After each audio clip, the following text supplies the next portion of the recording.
Hello viewers, today in this video we'll be seeing more about the garbage collection.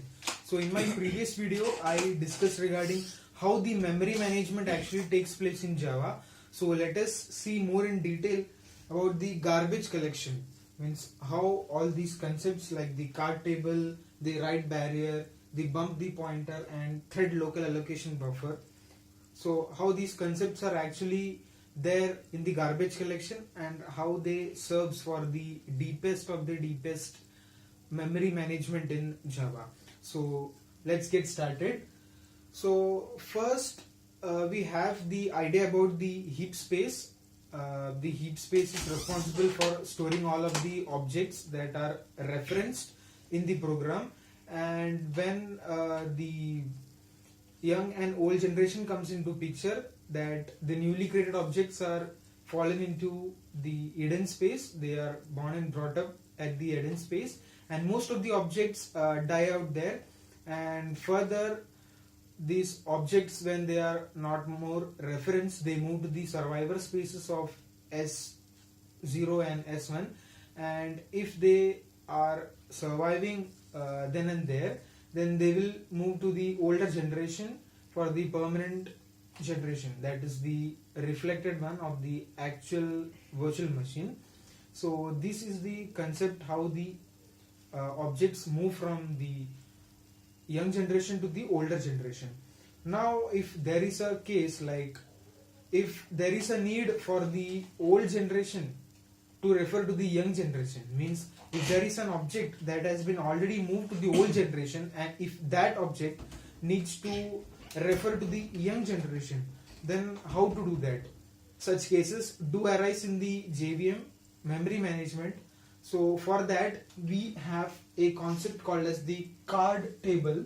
Now this card table is a 512 byte of chunk in the older generation. Now this card table is contained in the older generation, and this card table basically keeps a record of the references till now.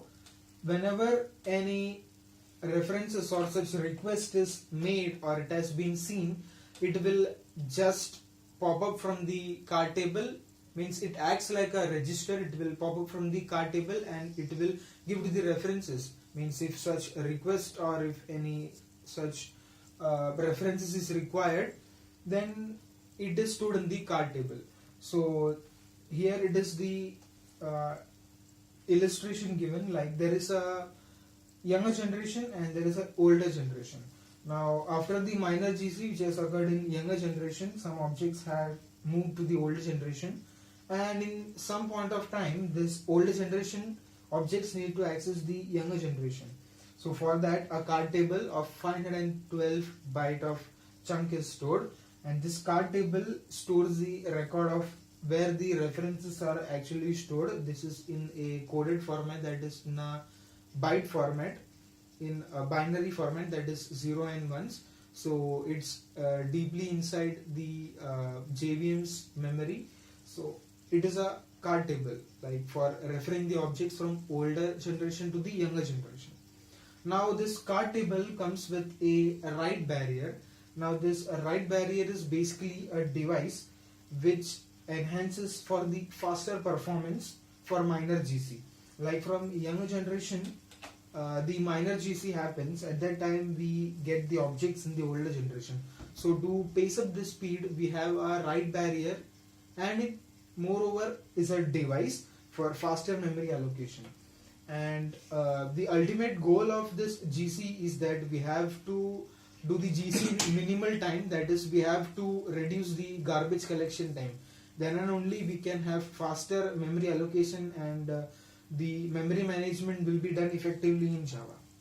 Now for these faster memory allocations in hotspot JVM, that is for Oracle's JVM, we have two methods, that is the bump the pointer method and the thread local allocation buffers.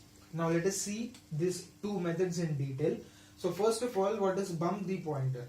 Now this bump the pointer tracks the objects which are recently added to the hidden space, and if one or more object is added, then it checks for the size of that recently added object.